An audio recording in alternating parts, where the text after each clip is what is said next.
In all the secondary affairs that we have been noting, wherein man and institutions seem, by their own definition, by their own admission, unable to meet their own stated goals.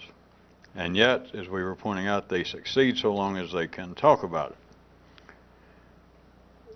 Pushing on a bit in other directions, still connected to that. Note how throughout the history of man there has been this continuing notion that life is put out that goes more or less like this. Hit it. Don't worry, I'm not going to sing. Come back, come back, come back. Plus, how'd you know I sang that bad? Lucky guess. Right this way.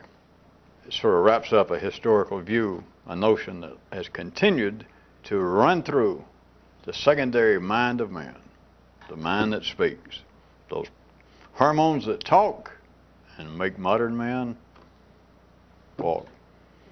And it says something like this, that one way or the other, we all serve the gods, or you can put / destiny, because it is not simply religious, but that in some way, and this is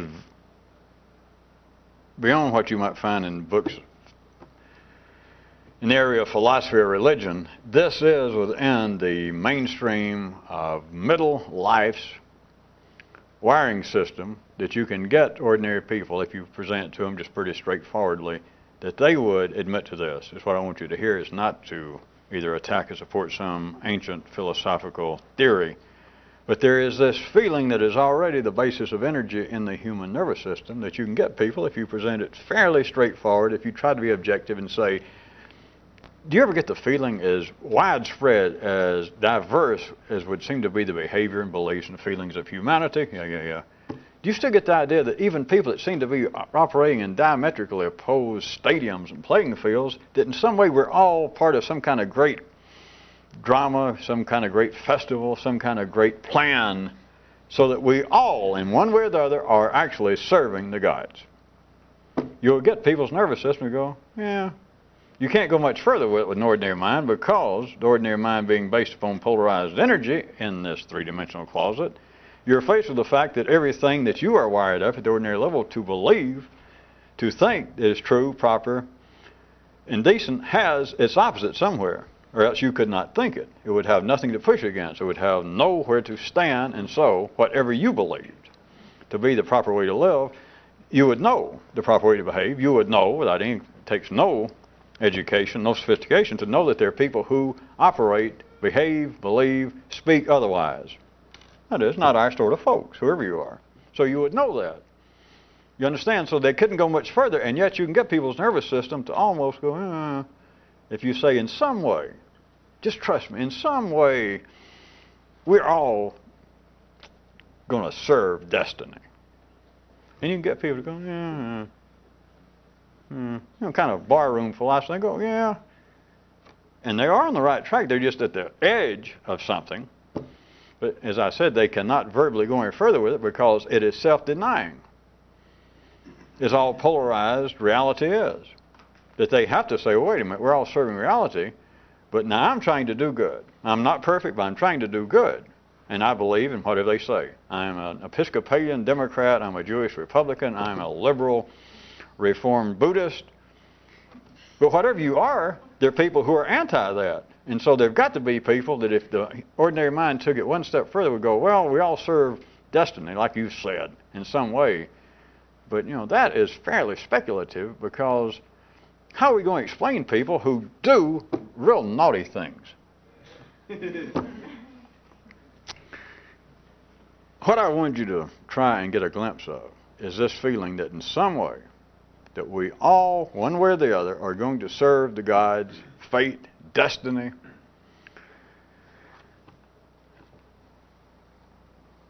That this is not strange, it is not a theory, once you grasp the fact that speech is the ultimate assessment, that speech is the ultimate measurement in a secondary world. It's it. It is only ordinary people who want to look beyond it. It's only ordinary people that do not understand that whatever you're measuring is measured at that time and that place.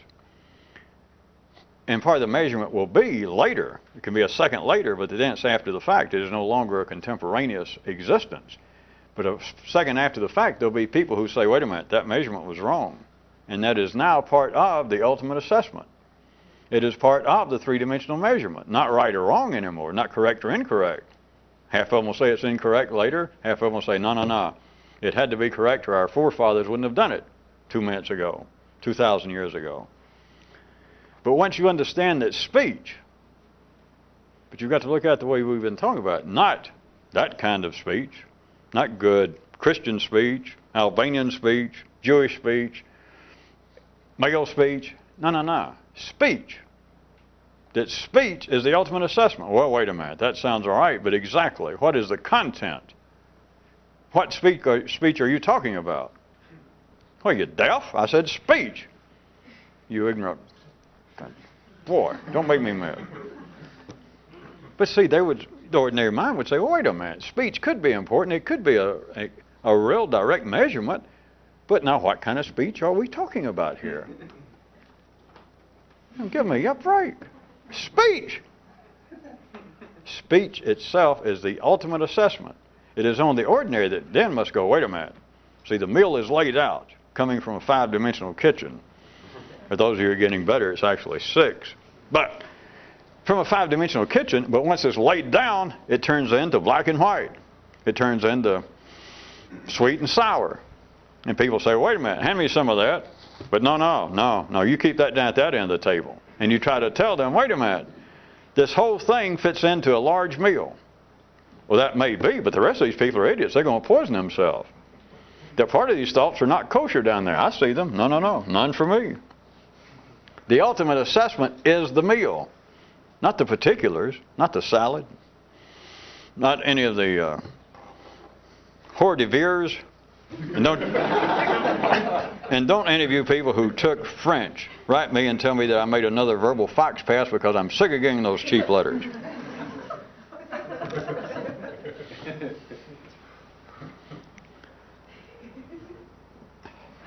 If you recognize that speech, back to where we were, that speech is the ultimate assessment. As long as you're talking about something, you are still supporting, you are a part of the living, breathing system of the secondary world. Now, ordinary people are out there believing that they're fighting, setting up the barricades, that it's always a struggle for good to overcome evil, truth to overcome error, good people to overcome bad, tall people to overcome short, rich people to overcome poor people to overcome. But it is from a more complex view to understand that speech, you leave it to everybody else. To you, back at the old level, if you ever wanted to go back there, once it goes out the kitchen door, it's out there that ordinary people begin to holler, wait a minute, this is too hot, this is too cold, this is too salty. Once it left the kitchen, or before it left the kitchen, at the 5-dimensional level, the food itself spoke for itself. It's only after it gets outside, it's only when it gets down to the dimension of street level intelligence, that wait a minute, the light's either green or red. This is either a one-way street or it's not. How many examples have to come up with it? How many are there? More than we care to cover. It's either too hot, too cold, traffic's too fast, it's too early in the day, it's too late in the day. This is too much on my plate, this is not enough on my plate. I want a paper plate. I want a china plate. But if you understand, back in the kitchen, the food was the ultimate statement. Speech itself is the ultimate measurement. To go into any question about, well, all right, but exactly what kind of words were spoken, then you know that you're dealing with people that can't hear anything anyway. That is, you might be dealing with yourself. God forbid. Don't tell me that I have become, says one guy, so dysfunctional that I could now help others. I would suggest to you that somewhere back in the dark caves where sarcasm first took root was some guy put that on himself. Perhaps one of the first cavemen revolutionists, that I am now so dysfunctional. Now that my intellect has gotten to, cranked up, I now realize that I am so discombobulated so disoriented, so uncertain, I could now help others, and he was the first guy that went, wait a minute, cave doctor, heal thyself. Well, Kyroots pointed out that those who made you sick will always offer to help treat you. Kyroots did, evidently couldn't help it. He pointed out, big deal. But in the city, of course, it is. They just don't look at it that way. If you can talk about it, you're measuring it. If you can talk about it, it is alive. If you are talking about it, you are serving destiny. You are keeping energy moving. And it's only the ordinary that then become involved, as they should, because it even churns up your account more, is for somebody to say, wait a minute, you may have the wrong idea. I know you keep talking about whatever it is, morality, justice, whether we should have actually, whether we should expand the National Hockey League. How important that, and as long as you got an opinion about it, as long as you go, wait a minute. Now, I don't mind people kicking around religion and all that other kind of crap, but if you're going to start talking about sports, wait a minute, I got something to say. After that, it doesn't matter. I mean, are you going to wait? You're not ordinary, like, what will that man say? All right, not just some ordinary run-of-the-mill person. What if he's a big shot? You know, what if it's the Pope or Chuck Berry or, you know, somebody, and you go, wait a minute, I want to hear what he has to say. This could be important.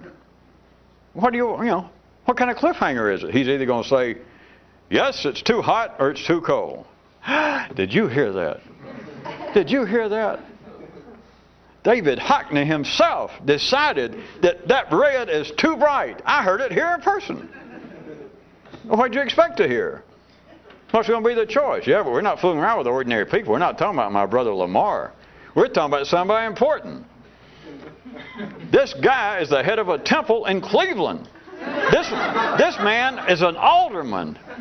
I'm talking about an alderman in Queens. I want to hear what he has to say. You remember there's been several Kyroots lately of things like realities and people fooling around and saying, you know, that humans say or creatures say there's no accounting for taste. And one reality pointed out that that's not true, that there is. All you got to do is count to 2. There is accounting for taste. And of course you can go, wait a minute, I don't agree with that. Well, you shot half my guess right there. I was going to guess what. All right, now could we hear from the other side? Do we have to guess? No, we don't. I mean, reality is going to show up eventually. Instead of Judgment Day at Bastard and Robbins, and half of them going to want what? Chocolate, and the other half want what? You know what? Vanilla. You can holler, what happened to a kind of eclecticism of taste? And all the people who want vanilla say, hey, that is exactly why I'm over here, because all the dunderheads, all the peckerwoods in the world want chocolate. And then you realize you've been had again. If you can talk about it, you are serving destiny, is what I was getting at. It's not, I repeat one more time, it was not to push or to try to suppress some sort of intellectual, philosophical argument, but your own nervous system does respond to that. Everyone's does. The idea that we all, surely in some way, are serving destiny, or serving the gods. That's the only way. On a real nice day, if the humidity is not too bad, don't write me. You know, and you're feeling pretty good. Your hormones, you know, all right, and you hadn't found yourself victim of an unexpected blitz, and you just feel pretty good. You know, life knows, and you're not surprised to hear it. Is how you know it. That things cannot be as estranged inside the body of life itself as it appears at times. You know, the horrors of the world, the murders, the rapes, the hungers, that still it strikes you, and you don't have to be a philosopher. That strikes you that, wait a minute, you know, this whole thing in some ways got to fit together. I mean, what we're seeing is injustice and the horrificness of life. In some ways, it's got to all work together. And yet you can't go any further with it unless you can see beyond the closet, unless you can see beyond a three-dimensional world run by polarized energy, by polarized thought. To see past that is the basis of, in one way or the other, we're all serving destiny. We're all serving the gods.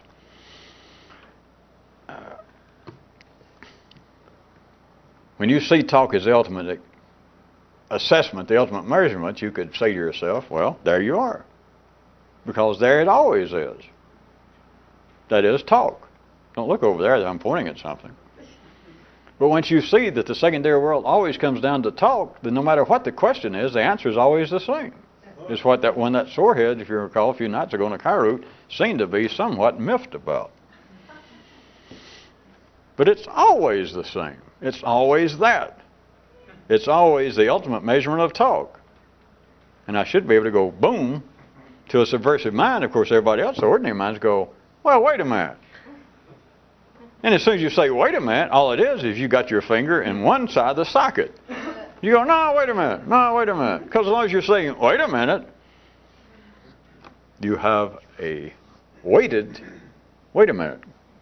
You have a jaundiced, hold it right there. In other words, you got a program. Yeah, but wait a minute. I got the right program. I know, sir. I know. Would you please stand over there with the folks getting the vanilla? Keep the line moving. Your day will come, even if your name is not Ruby and the Romantics.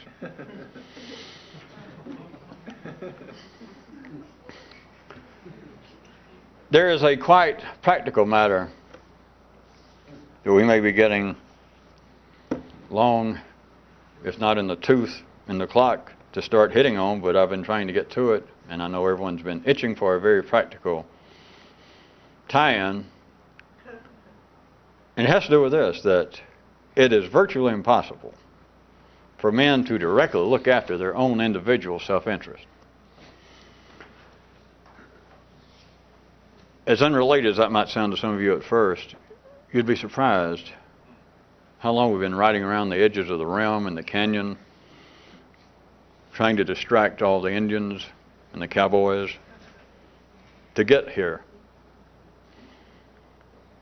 Collectively, as humans live, and collectively as in truth, we are all, no matter what you do, in one way or the other, you are, as the Greeks so beautifully sang, in some way are serving the gods in destiny. That's just a given, collectively. But inside of that, notwithstanding the fact that people verbally will say otherwise, but inside of that collective fait accompli, it is virtually, look that up, it is virtually impossible for a man to individually look after, or for a man to look after what would be his individual best self-interest. It is based upon mathematics and physics. Believe it or what? But let's get into that which is a little easier to verbally limn. This manifests itself, so I don't have to prove it since I can't. This manifests itself in that glorious endeavor that we've already mentioned of collateral possibilities, collateral pursuits. It operates back to the good old obvious or easy example like religion. One of the prime purposes of religion is to give man the availability so that the individual can become involved in trying to look after someone else's interest. In this case, hey, look after the big guy's interest. Why else would somebody do something? Now forget, we'll assume that you're beyond the kindergarten stage of mentation, that, well, I've been called by the gods to do great work. I'm all for it. And I shouldn't have to go any further because such people with a great calling like that, what in the world are you doing wasting your time on junk like this? But one of the purposes of religion is so that there is a collateral possibility extant right there before you, since a man cannot look after, virtually cannot look after his own individual self-interest, he becomes involved with a collateral possibility, a collateral pursuit, looking after somebody else's best interest. But in religion, you got a real serious matter, I think known in theological circles as big deal, looking after God's best interest. What do you want? It is, if you want to see it and can refrain from falling into ordinary psychological claptrap, it's like a variation of trying to please your father, your family, or back to religion if you want to see the collateral within the collateral, not only attempting to look after the big guy's best interest, but it can get down to a more personal level of simply trying to please the rabbi, make the priest happy, make him proud of you, make the sisters go, oh, what a great little boy. And still assuming that you're not choked one way or the other, entangled with what religion is just an institution like everything else, a collective endeavor of man. Part of the purpose out here, though, is since you're not, if we're going to take as a given, just for the sake of speculation, what I said, that an individual cannot, virtually speaking, the individual cannot look after what would be his own best interest. We're not even getting into what they are yet. He just cannot. And there's a reason. Not psychological, it's not religious. But take that as a given to start with, a setup to the punchline. The punchline is, then you've got such institutions as religion to provide, and religion just being the great example, because it gives you someone else's interest to look after, that is, shall we say, in a three-dimensional sense, an incomparable. I mean, it's one thing to try and make your mama happy and proud of you. But hey, to make the big guy, the big mama, to look after his interest, which of course all the religions are full of that kind of directive of, we are here to fight the good fight for Vishnu and Muhammad and Allah and who else? Don't say Swigert. We're here to do the good work. That we are God's representative. We're His little soldiers here. We're His representatives. We're His reps. Of the big religion CO. Religion Inc. Limited. Well, I'm not sure that I have to press that much further on you because it is an operational reality. But it is certainly not limited to religion, because what you have with all of man's collective activities, which are all the institutions, science, education, everything, anything that's more than one person is some form of institution, as ad hoc as it may be, of a library club or a neighborhood watch of neighborhood club, let's all get together and petition the alderman to put us in a new sewer.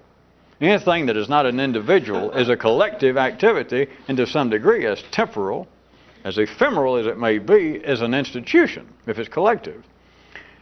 And one thing you've got once it's collective, and I hope you don't miss it, you can say, well, wait a minute, I am looking after my own interest because I have joined up with a neighborhood group to try and get us a new sewer system. But the only reason I'm doing it is because of the floodplain behind my house, and it would be to my benefit to have a new sewer system. Well, what do people say in religion? Well, sure, I'm trying to raise money for the church, and I'm trying to spread God's word, but hey, it's to my benefit, which really gets hazy. You're getting into the difference between the ultimate succumbing to the primary and whether you're going to submit to the secondary. Because ordinary people, they're still tied up to be religious, will say, now wait a minute, I'm not just serving some kind of abstract and perhaps you're saying spurious entity outside of me like God or the church. Hey, this is selfish because I'm doing this for my own best interest. Which if your brain operates at kind of the metered level, just about got you. You'd have to go, well, I guess you're right. That's kind of the ultimate looking after yourself. Unless you can step aside and be kind of a revolutionist and go, what? Well, and in a scientific sense, not so much as that drama and that whine, but I try to keep some of the profanity off the tape, but it's to listen and say, wait a minute, I'm doing God's work, and I could stand here, I assume you've already heard it though, and I could make the argument for him, for religion, for the institution, that wait a minute, being religious, trying to serve an outside entity that's not just your uncle or the sisters or the rabbi, we're talking about the big guy. That is the ultimate looking after my own self-interest. I mean, that makes you want to sit on the curb and cry or salute. Hope that the band comes along. It seems to be just irrefutable. Unless you can just take one step sideways and think, sweet Jesus, what in the hell am I doing with this? What's that got to do with me? As I said, you do not have to go into a little whiny voice, but doing drama, pretending to actually live a life, is the second silliest thing that one guy said he'd ever seen humans do. I was sure personally relieved that he didn't point out the first one. He said he insinuated he knew what it was, but he said, why bother?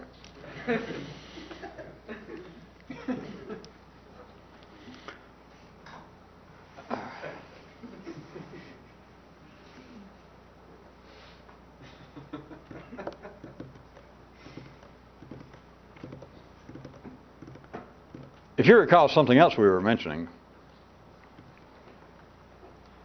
is the idea that as long as you can talk about something, it can be changed, which is all variations of the secondary world is based on talk, the secondary world is based on change, the secondary world is talk, the secondary world must continually reinvent itself. To reinvent itself, the secondary world, that is speech, can never come to a conclusion.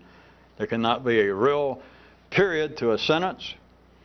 That the whole idea, as obscure as it may have sounded when I'm tonight of Kyroots, that the purpose in secondary courts of men being condemned is not to have them executed, it's to make them plead their case. It's only the primary that's going to kill you anyway, and you can't plead that. But the secondary world, that is in life, continually, your ideas are being attacked.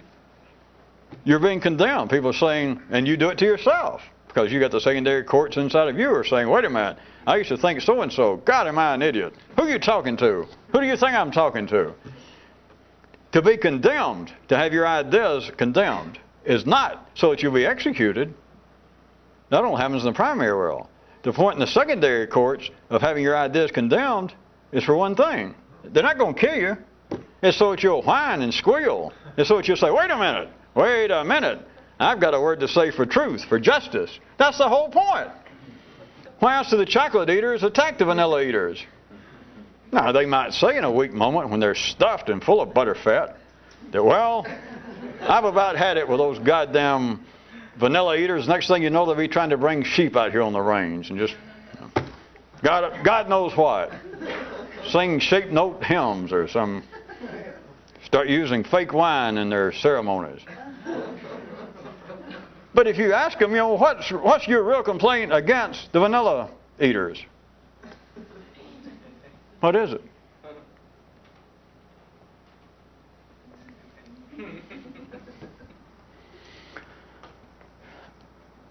The secondary world is continually dying, except it's not fatal. It is not succumbing, it is submitting, it is groveling, it is whining, it is suffering, but it's not feeling bad. That's how you know it's alive. Why do so many of you like the Kyroots about sore heads? It's not just because of sarcasm or you think, yeah, I used to know somebody like that. Now, screw all that. The sore heads stay alive. Kyroots just points out sore heads every now and then just so it sounds like we're talking about different things. Park philosophers and squirrels and sore heads and bus drivers. But life's a sore head in the secondary world. It's only the primary world that's not a sore head because it doesn't have to be. The primary world doesn't whine. Primary world doesn't fax. Primary world doesn't dance, it doesn't debate, it doesn't question. The secondary world must continually talk, and the secondary world is staying alive even on the basis that it apparently does not succeed in the same way that the primary world succeeds. That is, when you're hungry and you're sane, you eat, and that's it. You succeeded. When you're tired, you go to sleep. The secondary world cannot succeed, but that is not censor of the secondary world. It is proof, it is a diagnosis that everything is healthy.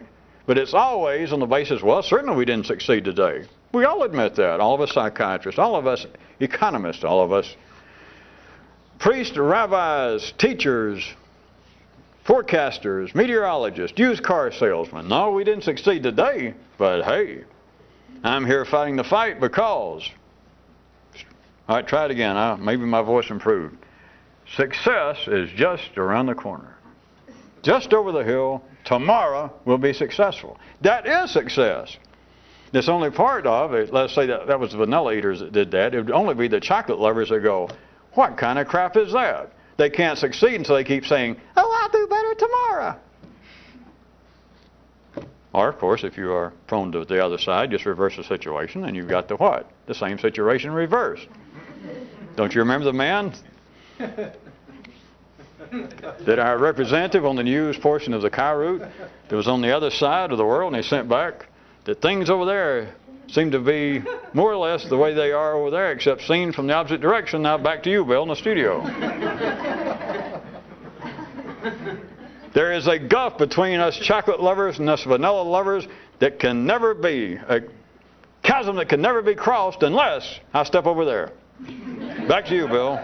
Back to you, Mr. Bastard, and you, Mr. Robbins. They must continually talk, where I was trying to get us to at the end at least, so we can pick it up next time. You must continually, the secondary world, not individuals. I know it's manifested by people, of course. What's it going to be manifested by? It must continually talk about tomorrow. That is the secondary world. But once you try to do something extraordinary, once you try to see past that, you start getting close. Well, you've got to get past that point to where, in the secondary sense, you are doing just enough intellectually. You're doing just enough to get you by for now. Not just you individually, humanity collectively. That is the secondary world of speech. That is that you do not have to succeed. All you've got to do is talk about succeeding, talk about lack of succeeding, talk about why you may never succeed, talk about why people are against you succeeding. It doesn't matter. As long as you're talking, then whatever it is you're talking about can still change. It is still alive.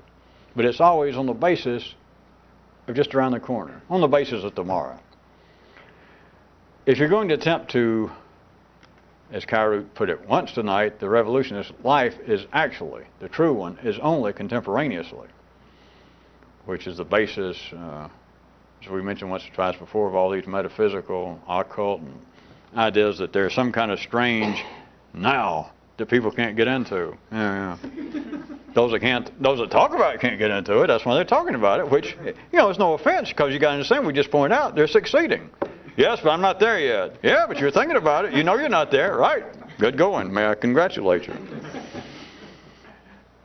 The point being that we're going to have to wrap tonight is that is what is acceptable at the secondary level, because it's people talking about what will presently get them by for now.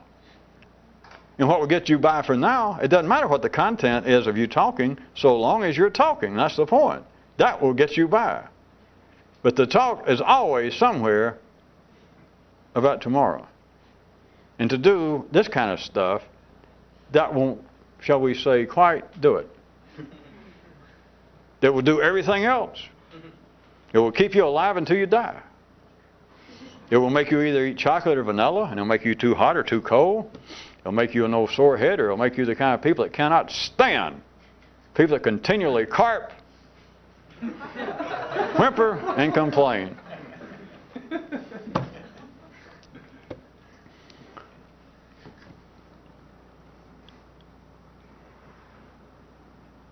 The kind of thing that sometimes around here, some of you loosely refer to as new intelligence and a revolutionist kind of thinking, as opposed to that which is quite acceptable, that which is the mother's milk of ordinary life. That is, thinking just as much as you have to. Talking in such a way, doing that which will just get you by right now, which is not minimal. Well, sure, it's minimal, but it's maximal. And it's everything in betweenable.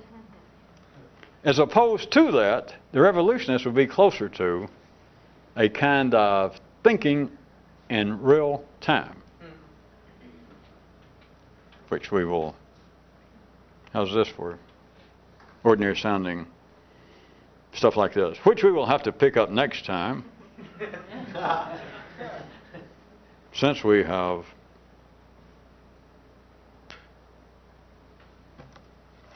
that means run out of time.